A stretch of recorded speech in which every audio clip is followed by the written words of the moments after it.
Welcome back to the Schmitter's 100 Acre Woods. So today's the day we're going to start the construction on the truck shed. So because we want this to tie back into the existing roof line and continue that 412 down, you have to take off some of the trim and all the metal pieces that are there that are in the way for tying that. So go ahead and get a basket on the 62 and just work that back and forth there to start taking off the various pieces of trim that are up and the various pieces of wood that will be in the way for hanging those rafters.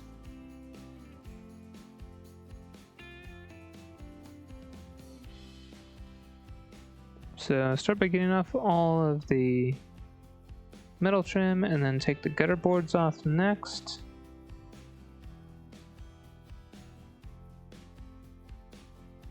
Those we're going to hold on to and should be able to use on the other side once we're complete. So then once that's off, we have all of the 20-inch pieces that go under on the soffit there. So start working on taking all of those loose and get those down.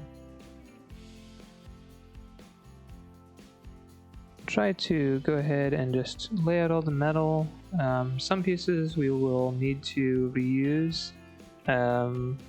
Others we will just kind of store and potentially use for something else. So the only thing we don't have is we need a piece of J trim to put on top of the white metal now. So we actually kind of make a piece of J trim out of what we had. It's where it covered up the white and then the soffit hung in there. So we'll end up kind of utilizing that and then go ahead and get these drilled out so that they are ready for Tapcons to put in our metal brackets that we made. They're just some 1/8-inch steel that we cut and formed around the 6x6s so they are exact size.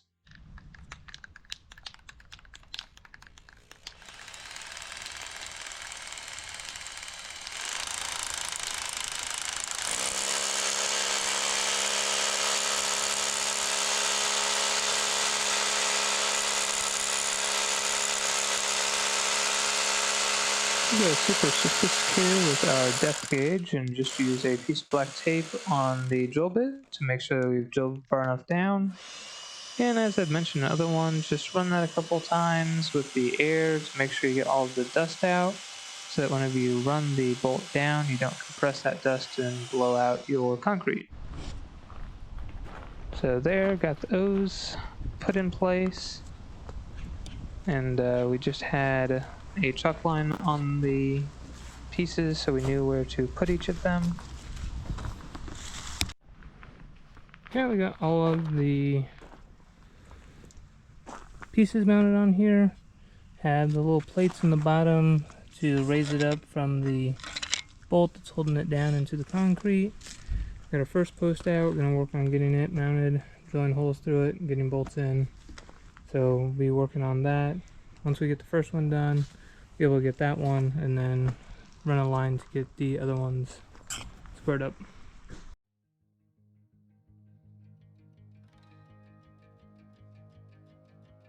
So getting this first one, get it in and then get a level so that we can kind of make sure we're pretty close to straight when we start drilling these. We actually end up going with a little bit bigger size just so we had a little bit more room to move stuff around. But putting a bolt in and then tightening it up, everything became pretty stable. So just kind of working through this first one, and then all the other ones went much quicker once we kind of had a better process down on what we were doing. So then we just wanted to kind of confirm. So the other ones we need to cut the height on because they're essentially 16-foot pieces. We bought that one as an 8-foot, so we're just trying to figure out exactly where we need to cut.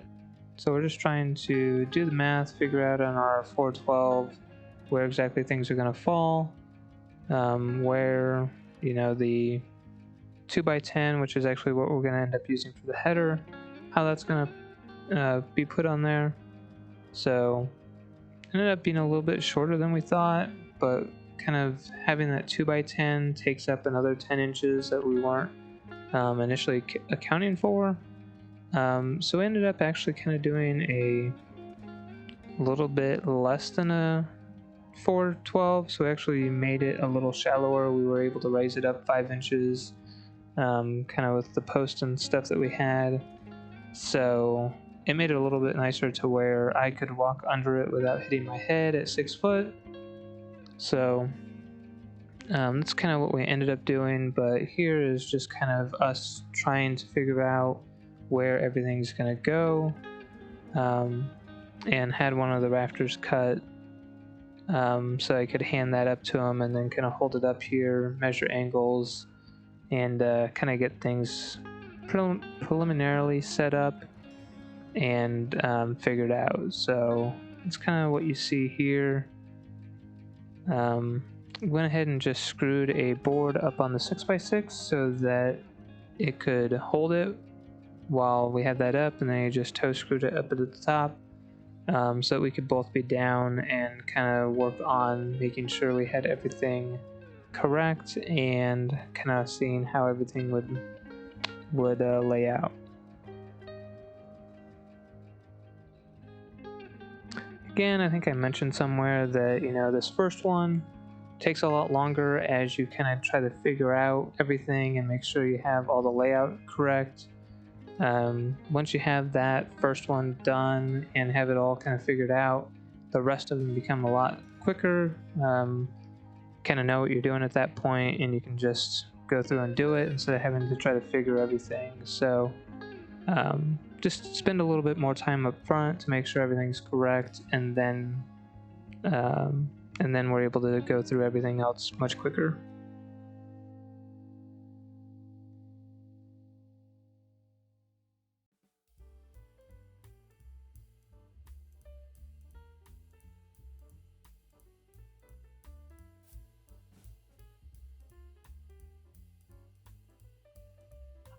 So here you're kind of seeing us just think through the process of how it's all going to be. So this is going to be with a 412, and then that is with it sitting on top of a 2x10. So you have to remember that the 2x10 header would be below that. So with that, we kind of thought it was going to be too low, so ended up kind of rethinking and going a little bit higher. So whenever we put the rest of the 6x6s in, we make them tall enough to be able to do that. So that's kind of why we're going through and measuring and getting all this figured out now before we cut the 6x6s, so that whenever they are put in, you know, we have the correct height. Alright, so we got the rafter set up there, kind of figured out where our post is, or our beam's actually going to be for this. So have that figured out. Going to get the other 6x6s cut so we can get them up and get them roughly cut to size so that we can start to get them put up.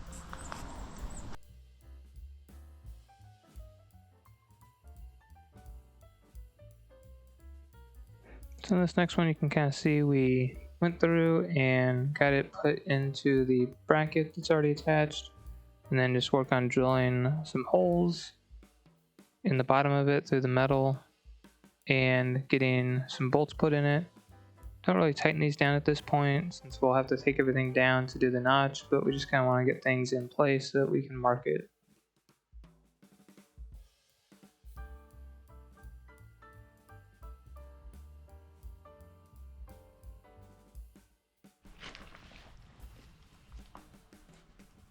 Kind of shows up on camera. Does it? Cool. So let's see, that gets us our marks for where to actually cut. Top of the beam, so we're going to cut it off there, and then we're going to notch both sides. Down that 10 inches. So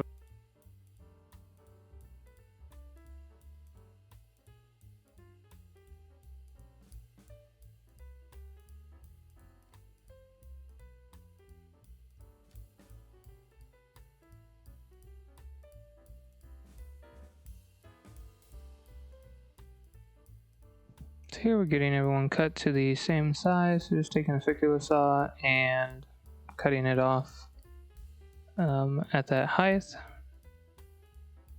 And then we know we need to come down to 10 inches, so we are putting a just a mark or a notch in the wood with the saw down to 10 inches. And then we're actually going to use the bandsaw or the Woodmizer sawmill as a bandsaw to make that cut back into the wood and make those notches. So we'll do that on both sides so that the 2x10s will sit in flush and actually put weight on the 6x6 with direct contact instead of relying on a bolt or something to hold that weight. Here in a bit I'll show kind of what that actually looks like looking down at the sawmill, but it was pretty easy. You have really good control of it to where you can just come in a little bit. Had a couple that were a little deep just because not all of the 6x6s were exactly the same size, but nothing too drastic and nothing's going to affect anything. May just sit in a little bit more than another one, which isn't that big of an issue.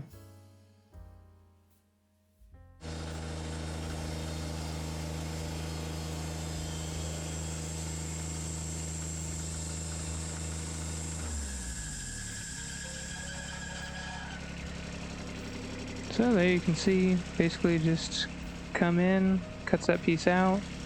It already had the notch in it from the saw. So able to come in, do it in one cut instead of having to do a whole bunch of little cuts and then use a chisel to cut that out. So I have doing some of the other ones just quickly. That one you can see had a little bit more. And same with this one, it didn't quite come out. So ended up having to adjust the height just a little bit, but overall not too bad.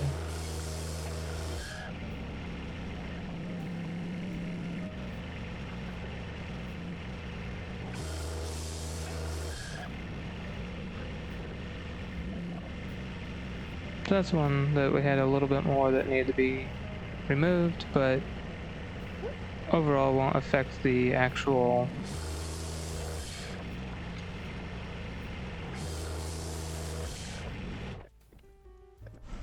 Alright, so basically just made the one cut. So we want our 2x10 to sit in on the post. So we did our cut down here with the circular saw, and then obviously just use the bandsaw, the really big bandsaw, to make this cut instead of having to do a whole bunch of cuts and then notch it out and then try to take a chisel or the vibrating tool and get all that cleaned out. Just did cuts there. We're a little deep on this one out here, but not appreciably, just a little bit, so maybe 1/8 of an inch. Won't be a huge deal. Set in a little bit there, but won't be too bad. So we got our 2x10s here. We'll work on getting those up. We'll have to lap them because we're 24 feet total, and these are just shy of 16. So we'll cut and lap to get those on. So gonna work on getting our post put back up, and then we can work on getting the 2x10s in place.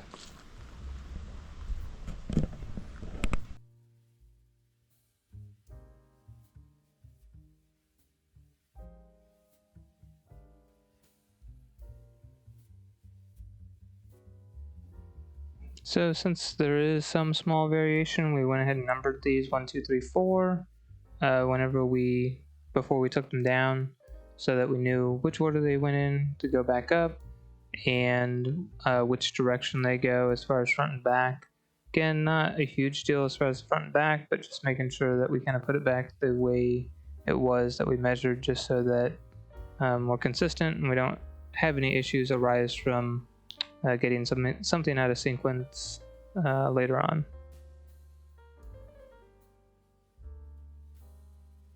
So we want to do a similar overlap here as we did with the 6x6s, where we want to notch and put them together and then run a bolt through, so that you actually have, a 2x material again, so we go ahead and use the sawmill for that, to do that for these as well. Okay, so need to lap these 2x's as well, so we cut about halfway, overlapping the foot. So did the same method with the sawmill, just came in and cut. Nice even cut that way. We just put a 2x8 under it, and then that's a 2x10, so we get it up off, so you don't have to worry about being too close to the stops.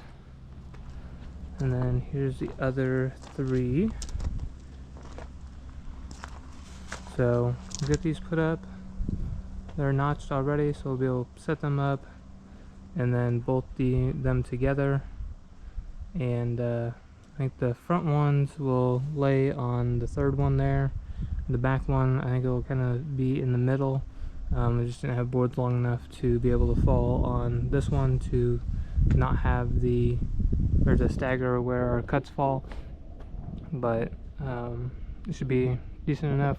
Gonna get a little bit of glue to put in here, drill holes, put bolts, bolt that all together. So that's kind of what our plan is there. Once we have that up, then we can work on getting the rafters. So we'll have 13 of those. So we'll clean up our wood pile. It's mainly the bottom ones there. So basically on the rafters have kind of in between a 4 or a 412 and a 312. We came up a little bit so it wouldn't be quite as low, but we have that marked on the square on where that needs to go. So we'll cut the angles on both sides. We're gonna tail this back a little bit on the end so that we only have a 5 foot piece on the back, so our drip edge is only like 5.5, so instead of the full 10. And then we'll have our bird's mouths that we cut for all of them. So working on getting these up, just do a time lapse of that. So get them up, and then spent quite a bit of time making sure that everyone's level, because at this point we still have a little bit of play on the 6x6s, so you can kind of get everything tweaked a little bit. And then we just put screws and some glue in on the joint to begin with, and then we go back through and put some bolts in to kind of hold it later on. But right now just trying to get it kind of temped up, make sure everything's straight, and then kind of go back after it and get everything more secure.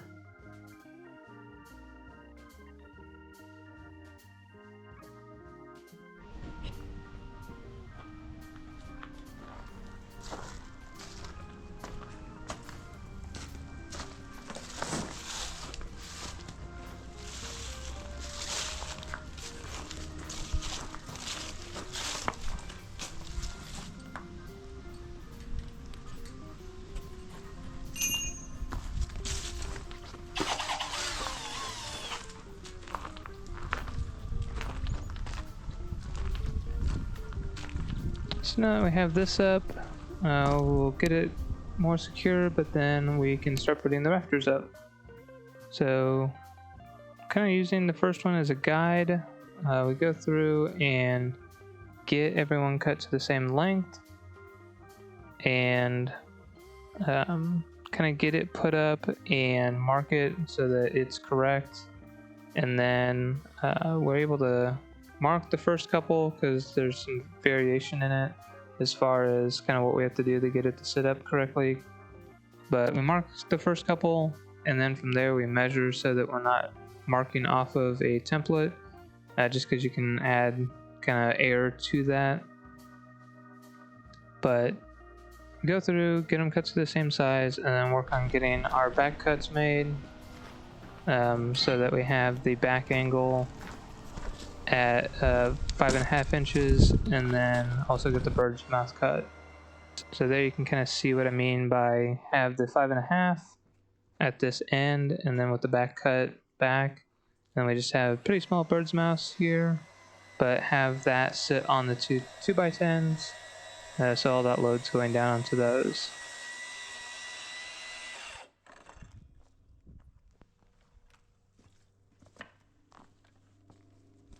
Again, if you're using like a 2x6, you could just cut a 412 on the backside and not have to do this additional piece, but we wanted that to come back, and so there you can see it with the bird's mouth and having that cut, the 412 and the back cut on it. Drag it over a little bit. Right.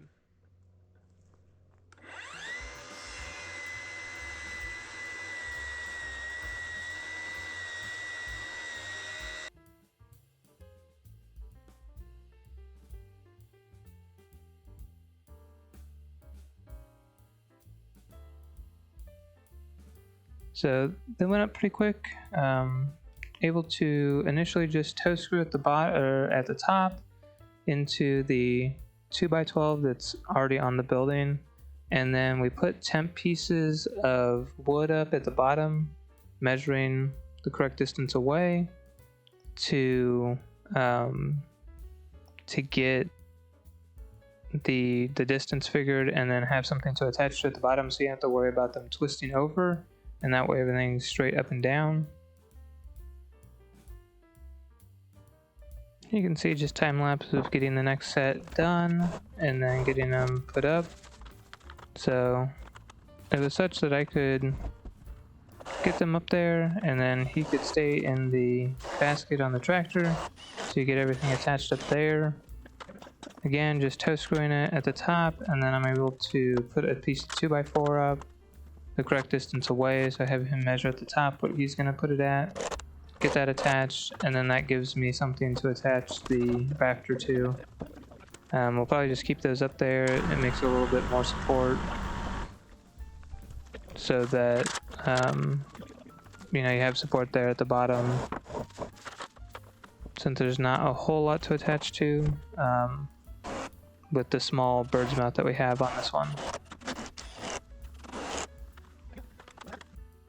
And then with this, we're able to go back, and from the inside we can actually run in some like piano head screws that are I think they're about 6 inches long, and really drive them into the end of the 2x10s, so you have that also holding it.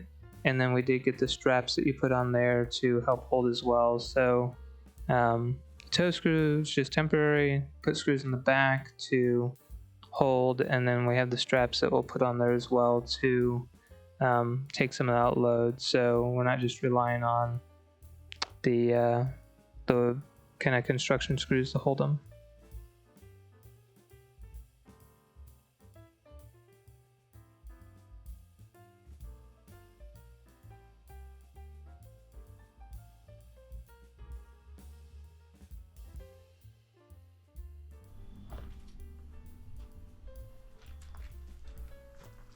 And that's one issue right now, is with the time change, everything gets dark about 6 o'clock, so even though it's not that late, just start running out of light to be able to do too much to really see what we're doing. So that's where we're going to end this one.